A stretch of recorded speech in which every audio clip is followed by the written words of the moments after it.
tenho um problema muito sério, que é de me distrair muito. E fui para gravar esse resumão da rodada de número 9 desse Campeonato Brasileiro. Eu acabei indo pesquisar alguns números, algumas coisas de questões de rebaixamento, e me peguei vendo os meus tweets da última rodada de 2018. Eu não quero passar por isso de novo, não. Essa é a resumão da rodada de número 9, em que o Fluminense, por um saldo de gols, não está na lanterna do Campeonato Brasileiro. É exatamente isso. O Fluminense voltaria para uma posição que não habita desde 2019. Sou Gabriel Amaral, tricolor, jornalista, você já sabe. Se quiser deixar um like aqui embaixo, deixa, dá essa moral aí pra gente. Resumão da rodada é aquele vídeo onde eu mostro os principais, né, jogos ali do Campeonato Brasileiro. Faço de outras competições também, mas a gente está jogando Brasileirão agora. E eu vou comentando, né, jogo por jogo, comentando situação por situação e a nossa situação especificamente na tabela. Para isso eu vou usar aqui o Flash Score, que é um aplicativo que eu recomendo. Se você está assistindo isso pelo celular, clica aqui no link que está na descrição, porque você fazendo clique, você baixa o aplicativo Flash Score, aplicativo recomendado no mundo inteiro, para resultados ao vivo, é espetacular, tem campeonatos do mundo todo, tem tabelas também, enfim, estatísticas dos jogos. Vou deixar o link aqui na descrição, você faz o download. E claro, você pode fazer direto pela tua loja de aplicativo, mas fazendo pelo nosso link aqui, você dá aquela moral pro Rede Tricolor pro cara saber que a gente tá entregando aí o conteúdo também para você. Vamos lá, cara. Primeira coisa, antes de falar de qualquer coisa relacionada a jogo, a gente tem que falar de tabela, né? O Fluminense é vice-lanterna do Campeonato Brasileiro nesse momento. Tem uma vitória, só ganhou do Vasco. O Fluminense tem a segunda pior defesa, 16 gols sofridos, só não é pior, né, do que a do Vasco. O Fluminense tem menos 6 de saldo, um saldo que só não é pior do que o do Vasco e do que o do Vitória, que é menos 7. Inclusive, é isso que dá uma segurada no Fluminense, a ponto da gente não ser lanterna do campeonato. Se o Vitória tivesse 2 golzinhos a mais ali feitos, né, ele teria um saldo melhor e teria passado o Fluminense. E a gente seria a lanterna do Campeonato Brasileiro. Meu Deus do céu. Vamos lá, como que a gente chegou nessa situação? E só para dar o destaque, né? Ao mesmo tempo que a gente é lanterna, 2 rivais locais, Botafogo e Flamengo, são líderes do campeonato. Ok? Só para dar a tônica. Eles podem até perder essa posição para o Atlético Mineiro, tem 2 jogos a menos, né? Se ganhar esses 2 jogos, vai a 19 pontos, né? E pode passar ali os 2. Mas isso só o Flamengo, porque o Botafogo não pode ser ultrapassado por conta de número de vitórias. O Atlético chegaria só a 5, o Botafogo tem 6. Bahia segue no topo também da tabela, né? Quase tropeçou, mas foi bem. Vamos lá, um jogo a jogo, né? A gente vai na sequência dos dias que foram acontecendo. Red Bull Bragantino e Juventude, 2-1 para a equipe do Bragantino dentro de casa, um jogo que não foi tão facinho como talvez muitos esperavam, mas muito por conta da expulsão do Jadson, né, no início do jogo. O Jadson do Red Bull, né, não o Jadson do Juventude.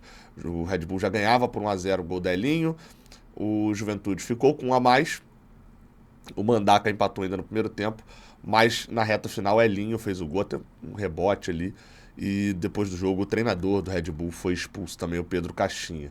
Com essa vitória, o Juventude segue no meio da tabela, enquanto a equipe do Red Bull Bragantino segue na briga pelo alto da tabela, né? 15 pontos em 9 jogos é a pontuação de quem vai jogar ali a Libertadores, muito provavelmente.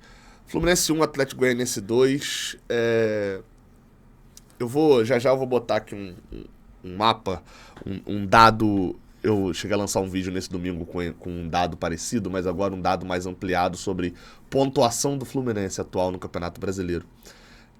Mas eu só queria usar um exemplo que o pessoal de 45 minutos, podcast que eu acompanho bastante, que fala sobre futebol nordestino, normalmente fala.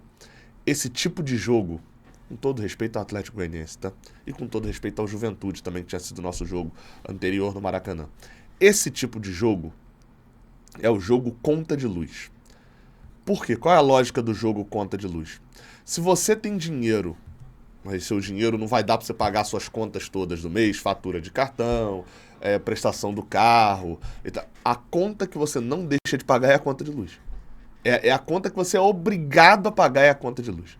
Você pode deixar de pagar outras, acumular, pegar juros. Essa daqui é a conta que você tem que pagar. Fluminense e Atlético Goianiense no Maracanã é o jogo que o Fluminense tem que vencer. É a obrigação. E o Fluminense jogou fora 3 pontos aqui. E como já tinha jogado fora 2 contra o Juventude.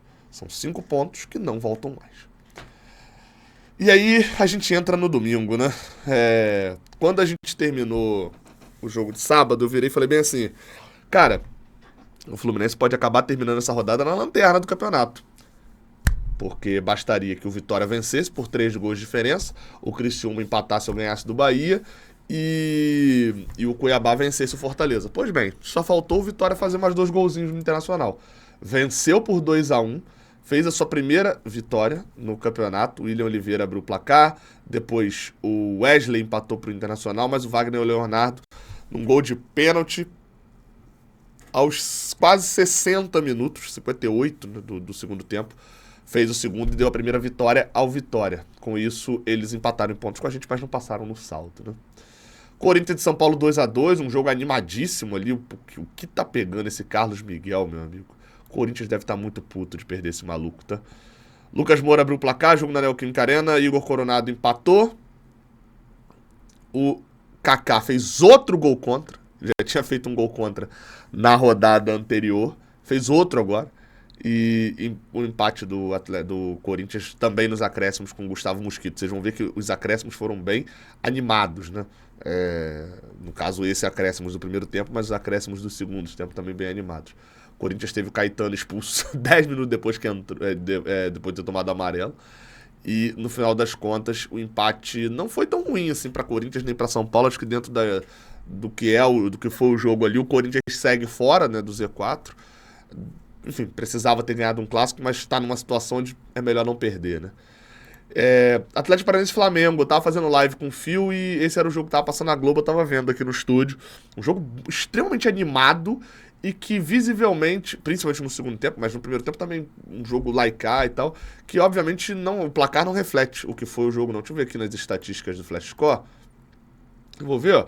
13 tentativas de gol do Atlético, 8 do Flamengo, o time chegando o tempo inteiro, um jogo extremamente movimentado, cara. Bem interessante assim o jogo de se ver. O Gabriel Barbosa fez um gol impedido, o gol anulado, no finalzinho o Davi Luiz botou a mão na bola, o Fernandinho bateu um pênalti no ângulo, e aí a bola aérea do Atlético Paranaense assim, é nível Fluminense, tá? É absurdo. E aí o Everton, esqueci o sobrenome dele, Everton Araújo, se eu não me engano. Já tinha tido uma chance antes o Flamengo na cabeçada do Pedro, uma defesa sensacional do Léo Link, do goleiro do Atlético Paranaense. E aí no lance seguinte, escanteio de novo. E o Everton empatou de cabeça pro Flamengo aos 40 Evral também, né? Já nos 50 Evral, na verdade, os 2 gols no acréscimo. Os 2 times seguem no topo da tabela, né, na parte de cima da tabela, aqui, ó.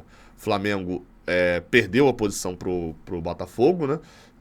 E pode perder pro Atlético Mineiro na conta geral. E o Atlético Paranaense caiu para a 4ª posição, mas seguem ali dentro da estrutura de quem tá brigando pelo campeonato, né? Vasco empatou 0-0 com o Cruzeiro. Esse jogo eu não vi nada, confesso. Tenho até que pegar ali para ver, nem que seja o compacto, para avaliar, né, o nosso próximo adversário, que é o Cruzeiro. Só vi que foi 0-0. Olhando as estatísticas aqui mais genericamente, talvez o Vasco tenha chegado um pouquinho mais, mas vi muito torcedor do Vasco extremamente irritado após o jogo. Então, 11 mil pessoas por lá e tal. Então, não tenho muito o que dizer desse jogo. Empate por 0-0 prejudica um pouco o Vasco, né? Mas menos pontuou. Né? Vou falar isso porque a gente não tá pontuando. Grêmio e Botafogo. O jogo foi em Cariacica. O Grêmio levou o jogo pra lá. Você vai falar, pô, Gabriel, mas o torcedor do Botafogo fez mosaico. Foi praticamente inversão de mando.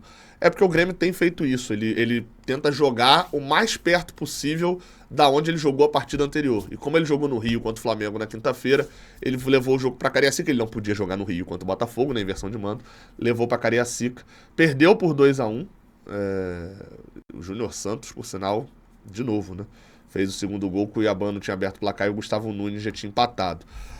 O Grêmio precisa abrir o olho no Brasileirão, tá, cara? Assim, a gente tá falando muito do confronto, o Fluminense vem muito mal, mas assim, o Grêmio tá no Z4. Ah, tem 2 jogos a menos. Tem. Mas o cenário do Grêmio até agora no Brasileirão é de uma campanha igual a nossa, tá? Talvez essas oitavas de Libertadores aí vai ser um jogo complicado pros dois, né? Mas enfim, como eu falei, o Grêmio tem 2 jogos a menos, ainda vai decidir a sua vida na Copa do Brasil, né?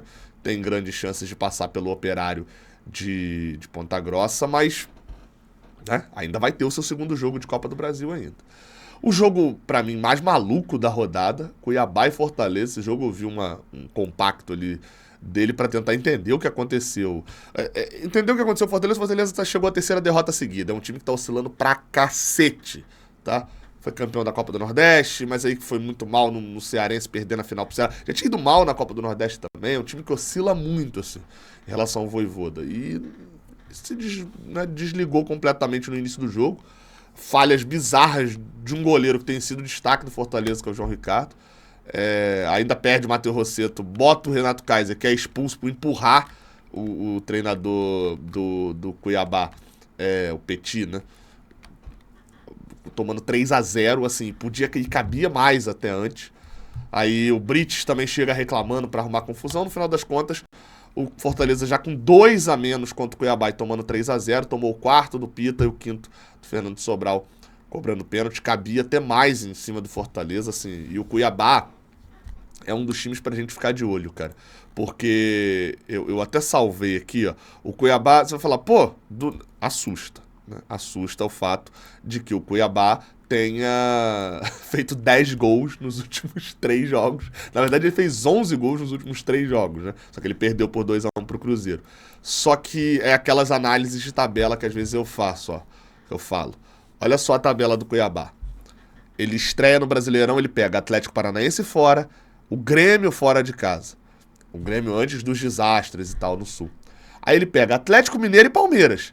E depois o Internacional. Assim, por mais que tenha sido 3 jogos em casa, a sequência inicial do Cuiabá não permitia que ele, isso até por conta de jogos adiados, né? Por exemplo, a segunda rodada dele foi adiada por conta de Copa Verde, a sexta também.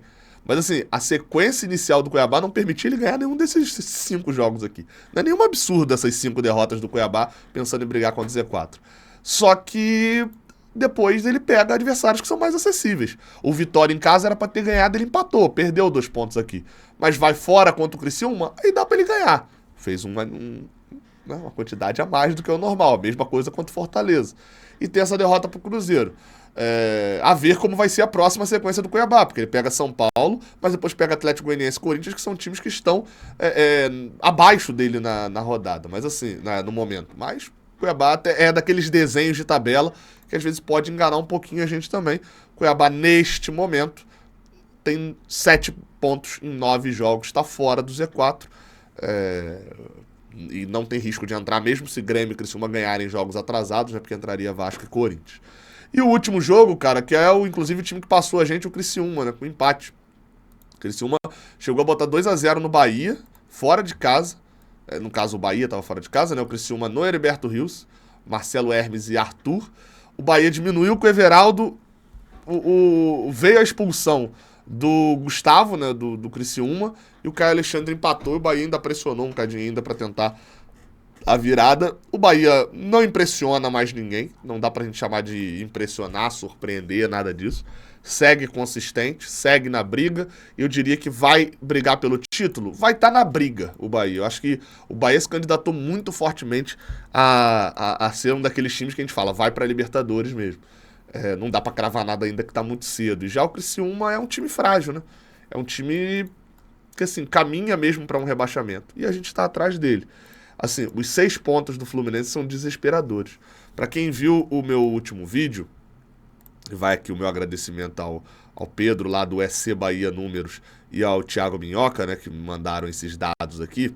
Pra quem não entendeu, esse dado aqui é o seguinte: o Fluminense tem 6 pontos no Campeonato Brasileiro até agora. E eu pedi a eles têm ali um super estatística, né? Todos os times que tinham 6 pontos ou menos na 9ª rodada do Campeonato Brasileiro desde 2006 para cá. Ou seja, times que tiveram uma situação igual ou pior que a do Fluminense no Campeonato Brasileiro na história. Foram 30 times que tinham 6 pontos ou mais. 30 times. Desses 30, 29 brigaram contra o rebaixamento. 29 brigaram contra o rebaixamento. Alguns escaparam um pouquinho antes, um pouquinho depois e tal, mas 29 estiveram nesse contexto aqui, ó. Do Figueirense aqui pra baixo, e tem uma parte aqui que não dá pra ver, né, que é mais pra baixo ainda. Do Figueirense ali pra baixo. Todos esses estiveram ali dentro do contexto. Ficou em 8º, que foi o Fortaleza de 2022, que fez simplesmente 40 pontos no retorno. Que é um absurdo, assim, tremendo. Então, assim, a nossa realidade dá pra gente dizer que é praticamente impossível a gente ir pra Libertadores pelo Campeonato Brasileiro, pode ir ganhando alguns dos mata-matas aí. E que o nosso cenário muito provavelmente é de briga contra o rebaixamento até outubro, novembro, num cenário positivo. Gabriel, mas a gente contraria a matemática, não sei o quê. Pô, irmão, beleza, a gente vai ficar usando o exemplo de 2009 até quando, né? O Fluminense não tem que contrariar a matemática, a gente tem que olhar a matemática e ver que ela acerta. Aquela reação do Fluminense em 2009, ela acontece uma vez a cada 200. É muito raro aquilo. E detalhe, em 2009 a gente tinha mais pontos do que agora. Você vê que 2009 não tá aqui. 2008 tá aqui, ó, com o Fluminense tendo 3 pontos e tendo terminado em 14º. Mas você vai lembrar, o Fluminense escapa 1 ou 2 rodadas antes, né, do rebaixamento. Vale a lembrança, o Fluminense jogou das 9 primeiras rodadas, acho que jogou 7 com a equipe reserva, por conta da Libertadores. Não é o cenário desse ano. O cenário do Fluminense nesse ano se assemelha muito ao do Ceará de 2018, que teve que ter uma arrancada muito grande, e eu espero que se assemelhe muito ao do Fortaleza. Mas assim, o cenário é extremamente desolador. A gente olha alguns times aqui que a gente fala, caraca, o Grêmio de 2021 era um que era tido como um ótimo time, não sei, 6 pontinhos aqui foi rebaixado. O Fluminense precisa abrir o olho. As próximas 2 rodadas do Fluminense não são muito tranquilas pra gente abrir o olho, não. É bem verdade. Próxima rodada do Campeonato Brasileiro começa... Aliás, ela é nessa segunda-feira, né? Ainda tem Atlético Mineiro e Palmeiras, né? Jogo na segunda noite, completando essa rodada de número 9, mas é o tipo de jogo que já não nos interessa, né?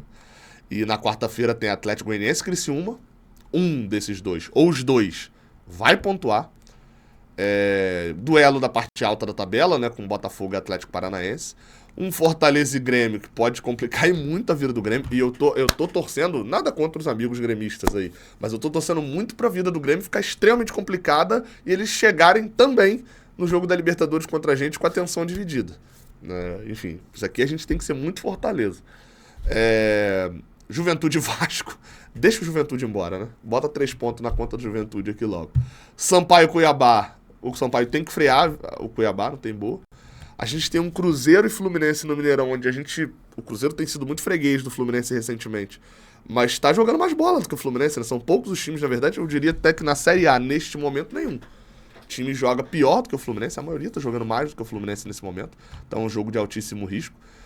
Internacional e Corinthians... Mesma coisa, o Corinthians está na briga com a gente por enquanto, deixa o Internacional embora, dá 3 pontos pro Inter. Vitória e Atlético Mineiro na quinta, eu torço para que o Atlético Mineiro faça o seu serviço, né? E tire, né? E freie o Vitória.